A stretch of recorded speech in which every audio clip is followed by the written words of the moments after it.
Queremos sumar a la conversación respecto de varios de los hechos que hemos puesto sobre la mesa al director nacional del Instituto Nacional de Derechos Humanos, Jerko Lubetich, quien ya nos acompaña al teléfono. Jerko, buenos días, bienvenido a ADN. Jerko, ¿qué tal? Hola, buenos días. Buenos días, gusto de saludarles. Igualmente, Jerko, ineludible partir por lo que hemos conocido durante esta madrugada, la determinación de la Fiscalía que concreta la detención de 3 de los hijos de la activista mapuche Julia Chuñil y que lo que hace es dar por acreditada de alguna manera su muerte, porque van a ser formalizados por parricidio. ¿Cuál es la posición que tiene en un caso que ha seguido el Instituto Nacional de Derechos Humanos hasta ahora? Tiene que ser una posición consistente con lo que hemos tenido hasta ahora, que es seguir atentamente el desarrollo de esta investigación y del juicio al que va a dar lugar, sobre la base de la preocupación que nos asiste como Instituto Nacional de Derechos Humanos, que lo dijimos del primer día, en términos de que el Estado tiene la obligación de establecer qué es lo que ocurrió realmente con doña Julia Chuñil. Nosotros hemos sido muy claros en cómo hemos enterado esto. No tenemos, no somos partidarios de una u otra tesis investigativa, no somos parte de la causa, no establecemos que hubo una vulneración de derechos humanos en el sentido de la participación de gente del Estado, sino que lo que hemos hecho permanentemente, y vamos a seguir haciéndolo, es que hay una obligación reforzada del Estado, dado el carácter de dirigente y de activista de Julia Chuñil, de establecer lo que efectivamente ocurrió. Hoy día nos enteramos, en nuestro seguimiento alguna intuición teníamos de cuáles eran las hipótesis del caso que manejaba el Ministerio Público. Bueno, hoy día nos enteramos que se inclinó por la hipótesis de participación de parte de su familia. Corresponderá que nosotros, en este seguimiento que hemos hecho del caso, veamos cuáles son las piezas probatorias y cómo se desenvuelve el juicio que ahora debe tener lugar. Pero nunca hemos tenido una hipótesis acerca de qué es lo que ocurrió, sino que más bien el empeño de impulsar al Estado en aclarar rápidamente y del modo más transparente posible qué es lo que ocurrió. Este es un llamado que no solo hicimos nosotros, ustedes recordarán que hubo un llamado también, un requerimiento desde la Comisión Interamericana de Derechos Humanos para que el Estado redoblara sus esfuerzos en esclarecer lo ocurrido. Esa es la línea nuestra también. El Estado tiene que hacer todos los esfuerzos necesarios. Bueno, van en esta dirección. Habrá que evaluar en su momento si esto es lo que efectivamente ocurrió, pero no tenemos opinión a favor ni en contra de la hipótesis que ha levantado el Ministerio Público, y nos parece que está cumpliendo con su labor. Bueno, de hecho, han pasado 14 meses, poquito más de 14 meses desde ese 8 de noviembre del 2024, cuando desaparece Julia Chuñil, que como ya recordábamos, por su rol como activista mapuche, pero también como activista ambiental, hubo una serie de manifestaciones pidiendo más agilidad a la justicia, al gobierno, a las autoridades en general, para saber qué es lo que aquí había ocurrido. Cambio de fiscal incluso. Claro, estaba revisando ayer con algunas entrevistas que ustedes dieron desde el INDH, donde fueron en todo momento particularmente cautos, digamos, como lo que recién nos decía, no tenemos, en varios momentos ustedes dicen, no tenemos una posición respecto de esto, estamos siguiendo el asunto, lo estamos monitoreando. Ustedes en algún momento en el INDH, en toda esta recopilación de información, ¿tenían algún antecedente de que esto, más allá de una vulneración a los derechos humanos, podía terminar siendo un hecho policial? Hoy día se les está acusando a estas 4 personas a las que se va a formalizar de parricidio y de homicidio calificado. Sí, en algún momento en esta labor de seguimiento del caso, insisto, no como querellantes, sino que como terceros, como instituto, teníamos conocimiento que una de las hipótesis del caso que manejaba el Ministerio Público era establecer la participación de su núcleo familiar más cercano.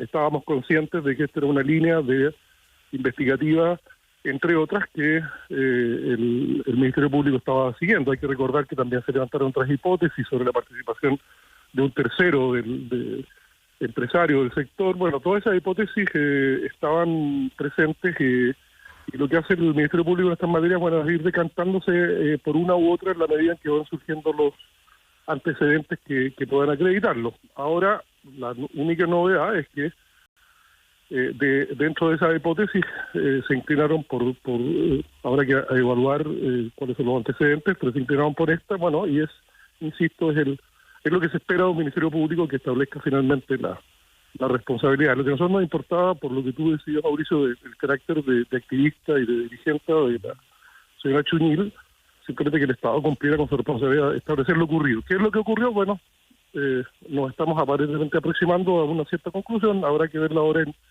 sede judicial. ¿Y en el proceso el Estado cumplió? Estamos nosotros en marcha de una evaluación en el marco del requerimiento que hizo el sistema interamericano de que el Estado redoblara sus esfuerzos. Ya tenemos algunos antecedentes de que efectivamente se involucraron más recursos materiales y más recursos humanos. Esta es una, como todos ustedes se podrán imaginar, una labor bien compleja, dado el territorio en que esto se habría producido, las dificultades propias de la búsqueda de algo determinante, que es finalmente los restos de doña Julia.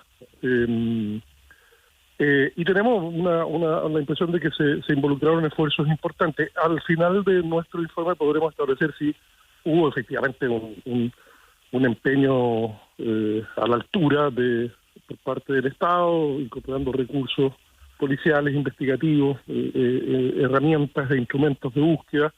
Estamos en esa evaluación, pero bueno, también mirando cuál va a ser ahora el desarrollo de esto en el plano ya de los tribunales. Ya, esto es lo que ha ocurrido en las últimas horas y vamos a ver, digamos, a partir de la 1 de la tarde en la audiencia de formalización cuáles son los otros elementos que entrega la Fiscalía. Estamos con el director nacional del Instituto Nacional de Derechos Humanos, Jerko Liubetich, porque la verdad, Jerko, lo habíamos convocado para conversar de otro tema que también ha generado gran impacto en las últimas horas, como es la decisión del Cuarto Tribunal de Juicio Oral en lo Penal de Santiago, que determina que el exoficial de Carabineros, Claudio Crespo, queda absuelto, digamos, de las acusaciones por las lesiones provocadas a Gustavo Gatica. ¿Cuál es la primera reflexión que hacen desde un caso que también en el INH han seguido con mucha atención?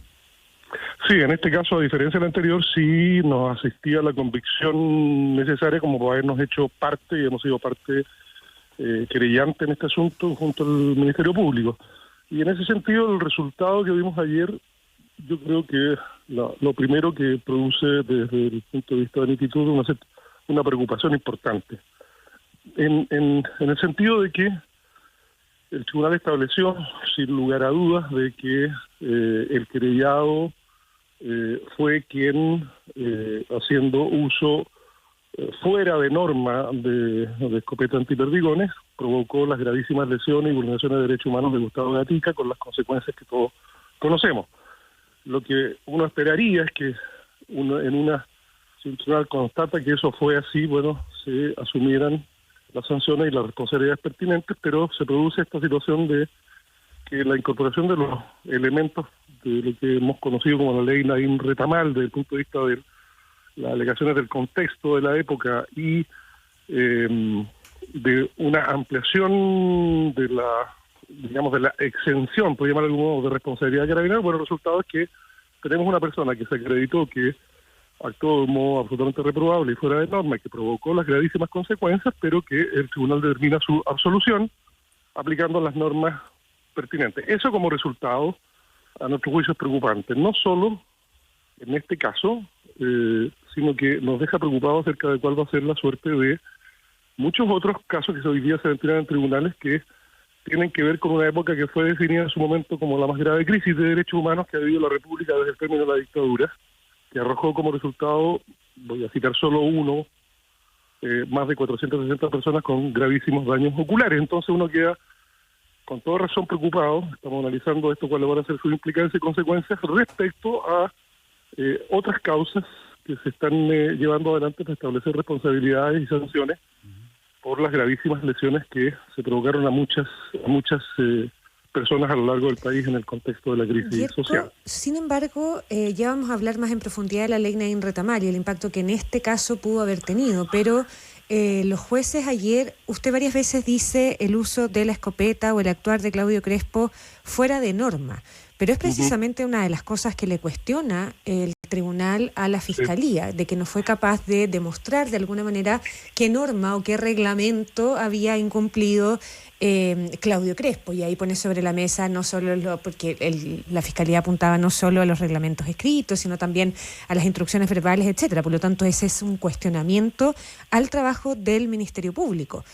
Como varios otros pasajes también en otras relaciones que hace el tribunal en relación al actuar de la Fiscalía. ¿Qué decimos sobre eso en base a su preocupación sobre los futuros casos? La Fiscalía no ha logrado reunir las pruebas, ha sido insuficiente el trabajo del Ministerio Público. Pasó también hace un rato con la misma fiscal Chong y Sebastián Zamora, que hoy día también es diputado electo, porque ahí puede estar también el peso de los hechos, ¿no?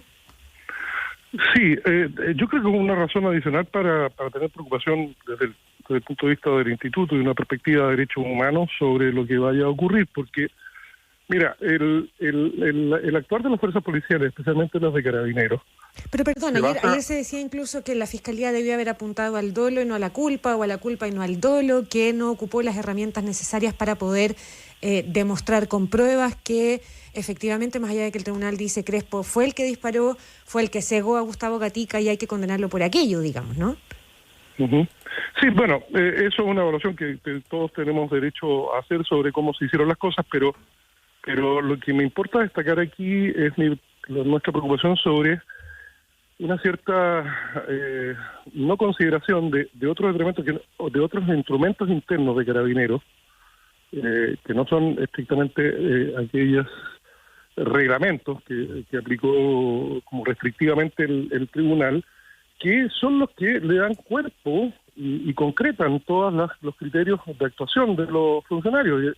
Y dicho sea paso, nosotros tenemos una abundante labor en la elaboración o en la opinión sobre esos instrumentos, porque son los que determinan finalmente cómo actúa un funcionario en materia de orden público o en cualquier otra circunstancia, de un modo tal de que compatibilizar la eficacia de su desempeño con el respeto a los derechos humanos. Entonces nosotros permanentemente estamos estudiando estos instrumentos, colaboramos con Carabineros, tenemos una buena relación de colaboración en la formación, en la capacitación sobre estos instrumentos, donde se precisan cosas como, en el caso del juicio de ayer, cuestiones tan razonables como el que no se puede ocupar la escopeta de perdigones para disparar al tercio superior del cuerpo, cuáles son las distancias mínimas establecidas, otras cuestiones que son muy importantes, pero que hoy día aparecen como desconsideradas en el fallo del tribunal, en la medida en que no formen parte de reglamentos que formalmente tengan esa condición reglamentaria. Entonces, lo que le quiero decir es que nos preocupa porque va a haber que revisar cómo, en qué nivel se hacen estas regulaciones muy importantes en las que nosotros colaboramos para que sean tenidas a la vista en el juicio sobre este tipo de asuntos, porque es evidente que el uso de armas menos letales puede tener, como las tuvo en este caso, consecuencias gravísimas. Entonces hay que ser muy preciso y específico en cómo deben actuar los funcionarios, en capacitar y en formar a los funcionarios en esa materia, y todo eso forma parte de un instrumental interno de Carabineros que para nosotros tiene mucha importancia, que debió haber sido considerado y que son los criterios y orientaciones que evidentemente vulneró el querellado en esta causa, que tuvieron como resultado las gravísimas lesiones sobre Gustavo Gatica. ¿Y cómo toman en el INDH el argumento del tribunal respecto de la legítima defensa? Que aquí Carabineros actuó en legítima defensa. Bueno, eso es una cuestión absolutamente opinable y discutible. A ver, yo quiero dejar claro de entrada que fuimos tan testigos como el resto de la opinión pública acerca de las gravísimas circunstancias que se dieron en muchos momentos en el contexto de la crisis, de unos niveles de violencia muy importantes y muchas veces dirigidos de un modo muy grave contra Carabineros. Estamos absolutamente conscientes de ese contexto. Pero también estamos conscientes de que disponemos de una fuerza policial capacitada, especializada en el control del orden público, y que, sean cuales sean las circunstancias en las que vimos que se desarrolló la crisis social, esto debió haber sido manejado con pleno respeto a los reglamentos, a los instrumentos que garantizaran que hubo respeto por los derechos de las personas. En ese sentido, la evaluación acerca de si esto fue una legítima defensa entre un funcionario revestido de elementos de protección y disponiendo de estas armas menos letales respecto a un manifestante, Bueno, eso es claramente discutible y a nuestro juicio eso no se configuraba y por eso éramos querellantes en la causa. Hay que conocer la sentencia. Jerko Liovetich lo ha planteado Sin así duda. el propio presidente Gabriel Boric, pero ya está instalado el debate en torno a los efectos, en este caso, de la ley Nain Retamal, que habla claro. directamente de la legítima defensa privilegiada en relación a agentes del Estado como funcionarios de carabineros. Si no hubiera habido ley Nain Retamal y si no se hubiera utilizado de manera retroactiva en este caso, ¿podría haber sido absuelto igual Claudio Crespo? Yo tengo, en mi opinión, no soy probablemente más calificado. Hay gente que está a nuestro equipo involucrados en el caso, pero yo tengo la impresión de que lo que evitó una conclusión punitiva, digamos, del tribunal, la aplicación de una sentencia y el establecimiento de responsabilidades con consecuencias penales, fue precisamente la incorporación de estos elementos propios de la ley Nain Retamal. O sea, su respuesta es no. Podría haber sido un resultado distinto si no se hubiera invocado retroactivamente esta norma. Sin duda, y eso es lo grave, ese otro elemento de preocupación. Los efectos de la ley Nain Retamal nosotros los advertimos como INDH, yo no estaba en esa época, pero se advirtió por parte del INDH de que podría tener un efecto muy negativo desde el punto de vista de ampliar injustificadamente los niveles de no voy a decir impunidad, pero de exención de responsabilidad en el actuar de carabineros en determinadas circunstancias. Eso para nosotros desde el punto de vista de derechos humanos es muy preocupante porque hay que tener, siempre es deseable, tener un conjunto, un protocolo de reglas aplicables en cualquier circunstancia que estas se sigan y si no se siguen esto tenga consecuencias. La ley Nain Retamal lo que hace es ampliar esta idea de, como tú decías, de legítima defensa reforzada, y lo que está produciendo, y es lo que produjo ayer, y nos preocupa hacia el futuro, va a producir espacios de irresponsabilidad de los funcionarios públicos en el ejercicio de sus funciones cuando estos afecten gravemente los derechos de las personas. Las instituciones nacionales de derechos humanos tienen por definición una preocupación muy central en cómo se desenvuelven en cualquier país del mundo sus policías, porque las policías tienen un mandato y una confianza de la ciudadanía, de la sociedad, en términos de llevar adelante las labores de seguridad y de mantención del orden público. Para eso se les dota de recursos, se les dota de facultades, se les dota de instrumental, pero también eso va acompañado de la obligación de que esto se haga con pleno respeto a los derechos de las personas. Esa es nuestra labor. Y en este caso, sin duda, la ley Nain Retamal, como le dijimos en su momento, iba a traer inconvenientes que creo que el fallo de ayer simplemente demuestra lo correcto que era nuestra preocupación en esos momentos. Ya, Jerko, una última cosa al menos de mi parte. Gustavo Gatica ha dicho que va a conversar con sus abogados las acciones a seguir, que va a agotar todas las instancias, probablemente un recurso de nulidad, pero incluso apunta a organismos internacionales. ¿Cómo va a acompañar ese proceso el INDH siendo parte de esta causa? Bueno, nosotros somos parte, pero somos estrictamente autónomos en las decisiones que tomamos Por acerca de... bueno, eso es parte de la evaluación que estamos haciendo ahora. Habrá que esperar el texto final del veredicto. Es una pieza muy importante para establecer si hay posibilidades o necesidad de interponer un recurso. Son cuestiones que habrá que ver y analizaremos. Para nosotros es importante lo que vaya a ser naturalmente las personas afectadas, pero la decisión es autónoma y la evaluaremos en su momento de acuerdo a esos antecedentes. Y en esa planificación, ¿va a seguir existiendo el INDH? Porque esto inevitablemente uno vuelve a recordar lo que fue la discusión de la campaña presidencial y particularmente los mensajes que en algún momento entregó el hoy presidente electo José Antonio Kast cuando escribió en sus redes sociales: el INDH no defiende los derechos humanos, solo se dedica a perseguir y hostigar a carabineros, está claro que debemos cerrarlo. Bueno, no solo eso, hay un conjunto de muchas otras afirmaciones que respecto a los derechos humanos, respecto al INDH hicieron él y otros candidatos. Evidentemente nosotros no podemos pronunciarnos sobre dichos propios de la contingencia o de una campaña política. Pero hoy es el presidente electo que planteó en campaña cerrar el INDH. Bueno, pero por eso digo, habrá que esperar cuáles son las decisiones y las actuaciones del gobierno una vez en funciones. Nosotros somos una institución del Estado. Yo creo que es bueno recordar que el Instituto Nacional de Derechos Humanos surge no por un acuerdo contingente de orden político. El INDH surge como una de las conclusiones y recomendaciones de la Comisión Rettig, y como una garantía de no repetición. Hubo un amplio consenso en su momento, a partir de los resultados de la Comisión Rettig, de que una garantía de que esto no volviera a ocurrir en el país es que el Estado se dotara de una institución autónoma que velara porque las actuaciones estatales estuvieran dentro del marco del respeto a los derechos humanos. Eso es el INDH. Evidentemente, cualquier perspectiva en esa línea de que supusiera eliminarlo, neutralizarlo, reducirlo, sería, a mi juicio, una vulneración a un principio de no regresividad en materia de derechos humanos, sería un retroceso muy fundamental, no para el INDH, para el conjunto de la sociedad y la valoración de los derechos humanos. Así es que yo creo que cuestiones de ese nivel o de esa envergadura seguramente no, o de afirmaciones que sustentaran ese tipo de tesis eran propias de la campaña. Habrá que ver qué pasa una vez que haya asumido la nueva administración, y nosotros haremos respecto a nuestra administración lo que hemos hecho respecto a todos los gobiernos desde que existimos, que es hacer un seguimiento de sus actuaciones y con la mayor objetividad posible ir evaluando si estas se ajustan o no al respeto a los derechos humanos. Esa es la función que la sociedad le asignó al INDH y esperamos cumplirla en el futuro como lo hemos hecho hasta ahora. Jerko Liubetich, director del Instituto Nacional de los Derechos Humanos, gracias por esta conversación con ADN hoy. Muy bien, gracias a ustedes. Buenos días. Buenos días.